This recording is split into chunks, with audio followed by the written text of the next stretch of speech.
3 bullets. One heroic moment. Marcus pushed a deaf CEO from danger, taking shots meant for her. He woke up destroyed, no job, crushing debt, shattered dreams. Then she walked into his hospital room with an envelope that would change everything. But revenge wasn't what he wanted. He wanted something greater. Before watching full story, comment below from where you watching. Also like and subscribe for more stories. Marcus Thompson wiped the sweat from his forehead as he stacked the last box of cereal on the supermarket shelf. His back ached, his feet hurt, but he couldn't stop. Not when his 7-year-old daughter Emma was waiting at home, probably doing her homework alone in their small apartment. "Marcus, you can take your break now," his manager called out.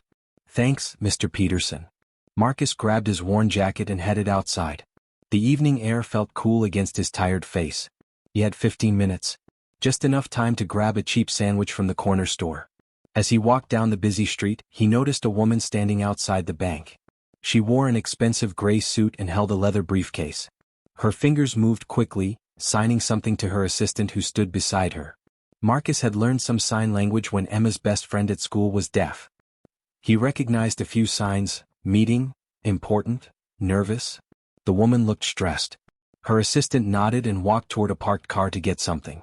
Marcus was about to pass by when he saw them. 3 men in black hoodies. Moving fast. Too fast. One of them pulled out a gun. Time seemed to slow down. The man pointed the gun at the woman in the suit. She couldn't hear him shouting. She didn't turn around. She had no idea death was standing right behind her. Marcus didn't think. His body moved on its own. "Get down," he screamed, running toward her. The woman finally turned, her eyes wide with confusion. She couldn't understand why this stranger was running at her, couldn't hear the danger. Marcus crashed into her, pushing her to the ground just as the first shot rang out. Bang! Fire exploded in his shoulder. He had never felt pain like this. But he kept his body over hers, shielding her. Bang! Bang! 2 more bullets hit him. One in his side, one in his leg. His vision blurred. He could hear screaming, people running, the woman beneath him trembling. The robbers grabbed a bag from the ground and ran. They hadn't expected anyone to fight back. Marcus tried to stay conscious. Through his fading vision, he saw the woman's face. She was signing something frantically to him, tears streaming down her cheeks. He didn't understand the signs. Everything was going dark. His last thought before the darkness took him was of Emma. "Who will take care of my little girl?" Marcus woke up to white walls and the steady beep of machines. His entire body felt like it was on fire. Every breath sent sharp pains through his chest. "Dad." He turned his head slowly. Emma sat in a chair beside his bed, her small face stained with tears.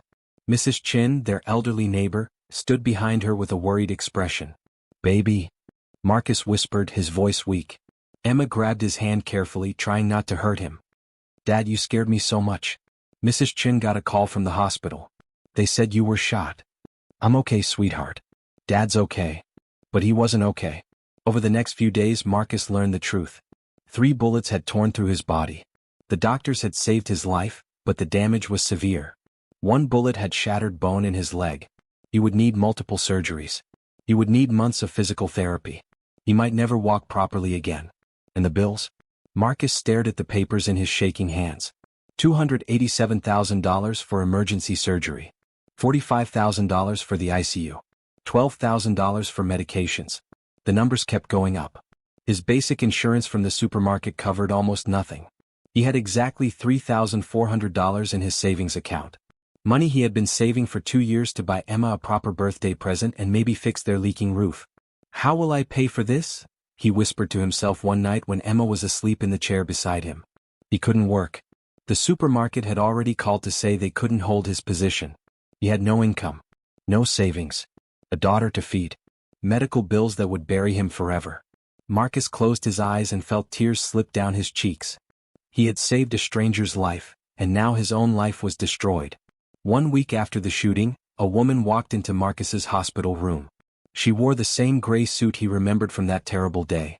Behind her walked her assistant, a young man with kind eyes. The woman moved with grace and confidence. She approached his bed and began to sign. Her assistant spoke as she signed. "Mr. Thompson, I am Victoria Chin, CEO of Chin Industries. You saved my life." Marcus tried to sit up but winced in pain. You're the woman from outside the bank." Victoria nodded. Her hands moved again as her assistant translated, "I am deaf. I could not hear those men. I could not hear the gun. If you had not pushed me down, I would be dead right now. You took 3 bullets meant for me. I just reacted. I couldn't let them hurt you. Victoria's eyes filled with tears. She signed quickly, passionately. You have a daughter. Emma, age 7. You worked 2 jobs to support her. You lost your wife 3 years ago to cancer. You have been struggling alone, being both mother and father to your child. And still, when you saw a stranger in danger, you did not hesitate. You gave everything. Marcus felt his chest tighten. How do you know all this? I did my research. I needed to know about the man who saved my life. Victoria reached into her briefcase and pulled out an envelope.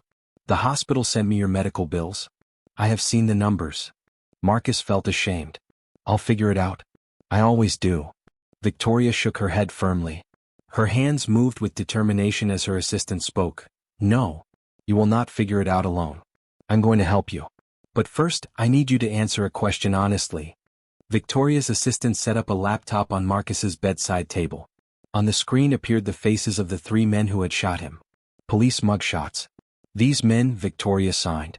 They tried to rob me. They shot you. The police caught them 2 days ago. But they have powerful lawyers. They come from wealthy families who are paying for the best legal defense.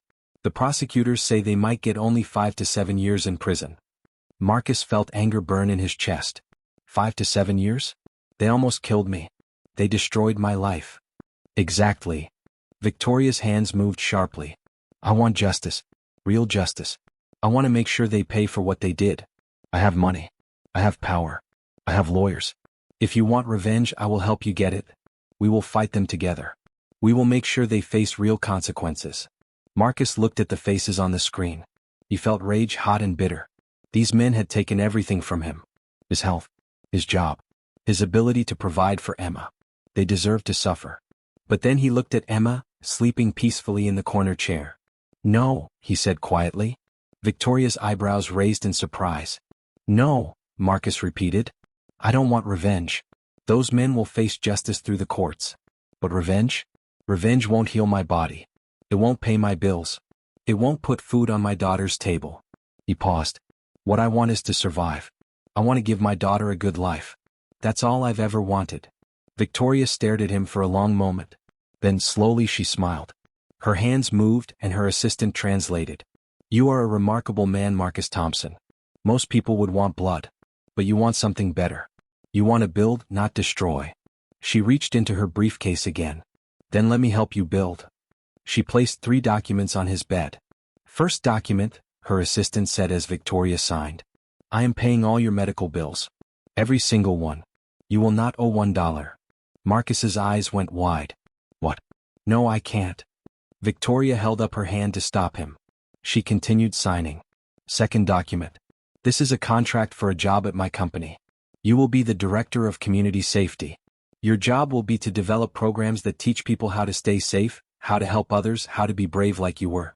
Salary, $120,000 per year. Full health insurance for you and Emma. You will start as soon as you can walk again. Marcus couldn't breathe. I don't understand. I'm just a supermarket clerk. I have no college degree. Third document. Victoria's hands moved firmly. This is the deed to a house. 3 bedrooms, 2 bathrooms in a safe neighborhood with an excellent school for Emma. The house is fully paid for. It is yours. You will never pay rent or mortgage again. The envelope fell from Marcus's shaking hands. Why? Why are you doing all this? Victoria's face became soft. She signed slowly, carefully, as if each word was important. Because you gave me my life back. Because you show what true heroism looks like. Not for glory, not for reward, but because it was right. Men like you are rare in this world.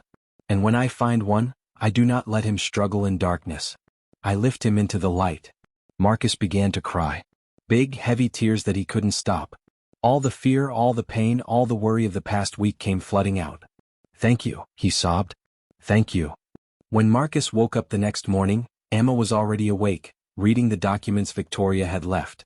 Dad, she shouted. Dad, this lady is giving us a house. A real house. Marcus smiled through his pain. I know, baby. I know. And you're going to have a new job. And all the medical bills are gone. Emma's eyes shone with joy. Dad, is this real? Are we going to be okay? Marcus pulled his daughter close, ignoring the pain in his ribs. Yes, sweetheart. We're going to be okay. Finally, we're going to be okay. But the best was yet to come. That afternoon, Victoria returned with her assistant and 5 other people. She signed quickly, excitedly. These are my lawyers. The trial for the 3 men who shot you is in 3 months. I'm not seeking revenge as you said. But I am seeking justice. These lawyers will ensure that the truth is told clearly. That the judge understands what these men took from you. That real consequences happen. One of the lawyers, a woman with sharp eyes, spoke directly to Marcus. Mr. Thompson, with your permission, we would like to sue these men civilly as well as supporting the criminal prosecution. You deserve compensation for your injuries, your lost wages, your pain and suffering. But I don't have money for lawyers, Marcus said. We work for Miss Chin, the lawyer smiled. And she works for justice. No cost to you. Over the next 3 months, Marcus slowly healed. The pain lessened. Physical therapy was brutal, but he pushed through. Emma visited him every day after school, bringing drawings and stories about her day. Victoria visited twice a week. They developed a friendship. She taught him more sign language. He taught her about his life, his struggles, his dreams for Emma. You know, Marcus signed clumsily one day. He was still learning. I used to think the world was just cruel. After my wife died, after years of struggling, I thought good things only happened to lucky people. Victoria shook her head. Good things happen to good people. Sometimes it just takes time. The courtroom was packed. The 3 men sat at the defense table in expensive suits, looking smug. Their lawyers had cost their families over $500,000. They expected to walk away with light sentences. They didn't know what was coming. Victoria's legal team presented everything. Security footage showing Marcus's heroic act. Medical reports detailing his injuries. Financial records showing how his life had been destroyed. Testimony from Emma's teacher about how the little girl had nightmares every night, terrified her father would die. The defense tried to argue it was just a robbery gone wrong. My clients never meant to hurt anyone, one lawyer said. Victoria's lead attorney stood up. She was magnificent. Never meant to hurt anyone? They brought loaded guns to rob an unarmed woman. They fired those guns in a crowded street. They shot an innocent man 3 times. A man who was just trying to help. A single father whose only crime was being brave. She turned to the jury. These men come from wealth. They have had every advantage in life. But they chose violence. They chose to put a gun to another human being. And when someone tried to stop them, they tried to kill him. The prosecutor presented the civil case next. Marcus Thompson lost his job. He will have permanent injuries. He faces a lifetime of pain. His daughter almost lost her father. What is the value of that? What do these men owe for the damage they caused? The jury deliberated for just 4 hours. Guilty on all counts. Attempted murder. Armed robbery. Assault with a deadly weapon. 15 years in prison. No parole for at least 10 years. The civil judgment was even more shocking. $4.2 million in damages. To be paid by the 3 men and their families. Marcus sat in the courtroom, stunned. Emma held his hand tightly. Victoria signed to him from across the room, justice. 6 months after the shooting, Marcus stood in front of his new house. It was beautiful. A white fence, a green lawn, flowers in the garden. Emma ran past him, squealing with joy as she explored every room. Dad, my room has a window seat. I can read here. Marcus smiled. He still walked with a cane. His leg would never be perfect. But he could walk. He could work. He could live. The next Monday he started his new job at Chin Industries. The office was in a tall building downtown. His office had a window overlooking the city. His desk had a nameplate, Marcus Thompson, Director of Community Safety. Felt like a dream. His first project was creating a program to teach people bystander intervention, how to help others safely, how to recognize danger, how to be brave without being reckless. You are the perfect person for this, Victoria signed during their first meeting. You lived it. You can teach it. Over the next year, Marcus threw himself into his work. He developed training programs for schools, businesses, and community centers. He taught thousands of people how to help others. He shared his story not for glory but to inspire. Emma thrived in her new school. She made friends. She joined the art club. She smiled every single day. The money from the civil judgment came through.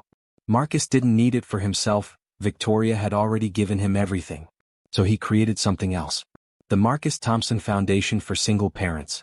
Every dollar went to helping other single mothers and fathers who were struggling. He paid medical bills. He provided groceries. He gave scholarships. He did for others what Victoria had done for him. "You are not keeping any of this money?" Victoria asked, surprised. Marcus shook his head. "I already have everything I need. A home.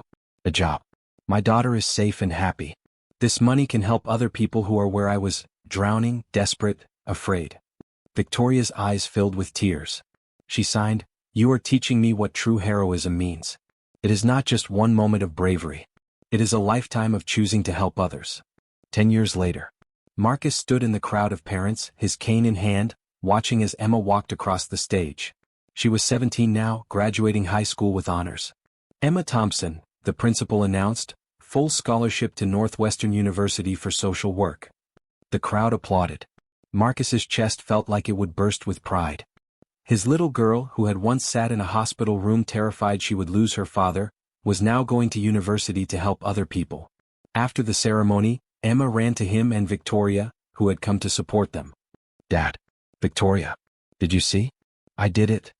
"I am so proud of you," Victoria signed. She had become like family over the years. Like a godmother to Emma.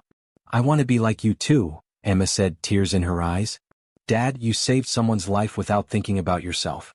Victoria, you changed our lives without wanting anything back. You both taught me that the world can be good if we choose to be good." Marcus pulled his daughter close. "You are already better than both of us combined, sweetheart." That evening, the three of them had dinner together. They had done this every month for 10 years, sharing a meal, sharing stories, being family. "Do you ever regret it?" Victoria signed to Marcus. "Taking those bullets? Your leg still hurts. You still have scars." Marcus thought for a moment. He looked at Emma laughing at something on her phone. He looked at Victoria, who had become his closest friend. He thought about the thousands of people his foundation had helped. "No," he said simply. "I would do it again in a heartbeat." 5 years after Emma's graduation, Marcus received a phone call at his office. "Mr. Thompson? This is Officer Rodriguez from the parole board. I'm calling about the 3 men who shot you 15 years ago. They are up for early release due to good behavior." Marcus felt his chest tighten. "I see.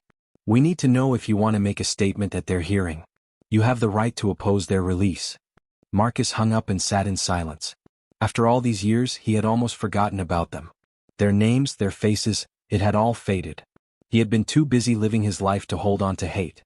That evening, he discussed it with Emma, now 22 and working as a social worker, and Victoria. "What do you want to do?" Emma asked. "I don't know," Marcus admitted. "Part of me wants them to stay in prison. They tried to kill me. But another part of me, I don't know if keeping them locked up changes anything." Victoria signed thoughtfully, "The question is not what they deserve. The question is what serves justice. What serves healing." Marcus thought about it for a week. Then he made his decision. At the parole hearing, Marcus walked into the room. The 3 men sat on one side, older now, worn down by prison, their arrogance long gone. They looked shocked to see him. Marcus sat down. He looked at each of them. 15 years ago, you 3 almost killed me. You took away my health, my job, my sense of safety. You traumatized my 7-year-old daughter. You did this because you wanted money, because you thought you could get away with it."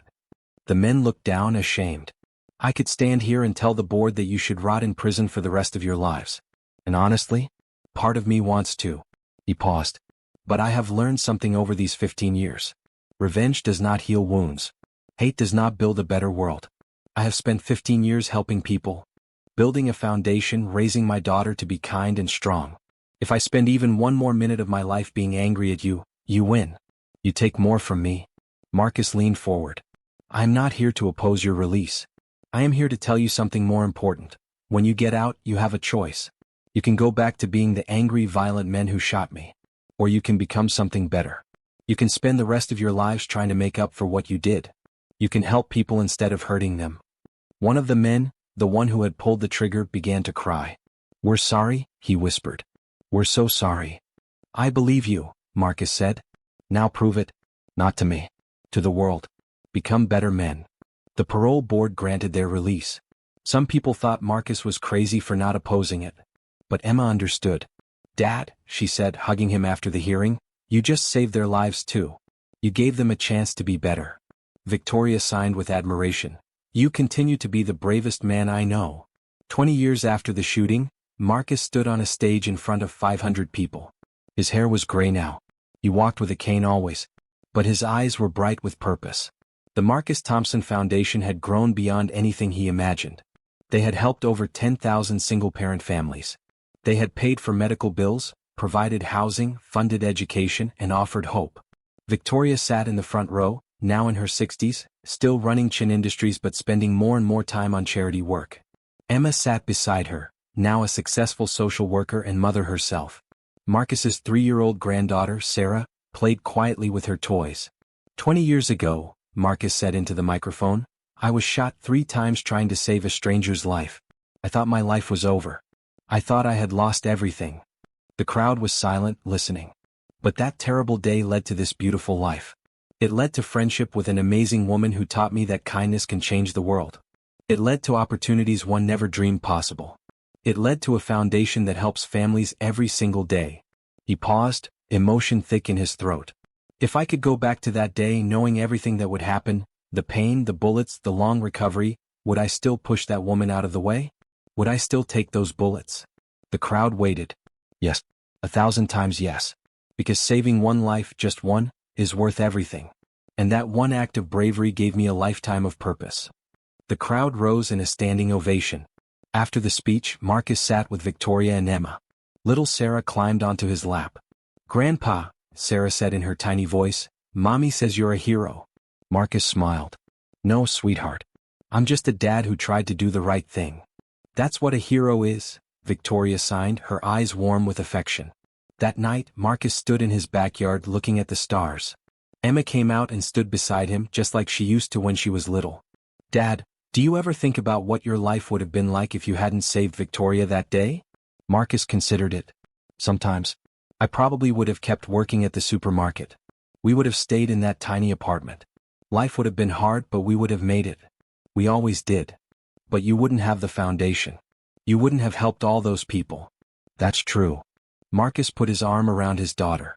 "But you want to know the real truth, Emma? The real reason I'm happy I took those bullets? Why? Because it taught me something I had forgotten after your mom died. It taught me that there are still good people in the world. People like Victoria who use their power to lift others up instead of pushing them down. And it taught me that one moment of courage can ripple out forever." Emma leaned her head on her father's shoulder. "You taught me that, Dad. You taught me that being brave isn't about not being scared. It's about doing the right thing even when you are scared." Marcus smiled. "You learned that lesson well, sweetheart. Look at you, helping families every day, being an amazing mother, making the world better." They stood in comfortable silence for a moment. "Dad." "Yes. Thank you." "For what?" "For being brave that day. For surviving. For showing me how to live with purpose." Emma's voice cracked with emotion. "For being the best father anyone could ask for." Marcus felt tears on his cheeks. "Thank you for giving me a reason to keep fighting, Emma. Every day, even the hard ones, you were my reason to keep going." Inside the house, Sarah called out, "Grandpa, come play." Marcus laughed. "That's my cue." As he walked toward the house, his leg aching as it always did, he felt no regret. The scars on his body were reminders not of what he had lost, but of what he had gained. He had gained a family in Victoria. He had gained purpose through his foundation. He had gained wisdom through suffering. And most importantly, he had shown his daughter, and now his granddaughter, that one person's courage can change the world. That night, as Marcus tucked Sarah into bed, she looked up at him with her big, innocent eyes. "Grandpa, tell me the story." "Which story, little one?" "The story about how you became a hero." Marcus smiled. He had told this story 100 times, but it never got old. "Once upon a time," he began, "there was a man who was just trying to survive."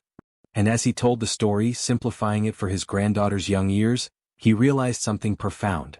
His life hadn't changed in a single morning. It had changed over years of choosing kindness, choosing forgiveness, choosing to help others. The bullets didn't make him a hero. What came after did. The way he chose to live every day after that terrible moment, that was what mattered. But the real story continues every day, in every act of courage, in every choice to help a stranger, in every moment someone decides that kindness is stronger than hate, that hope is stronger than despair, and that one person really can change the world. If you want the second part of this story, comment below.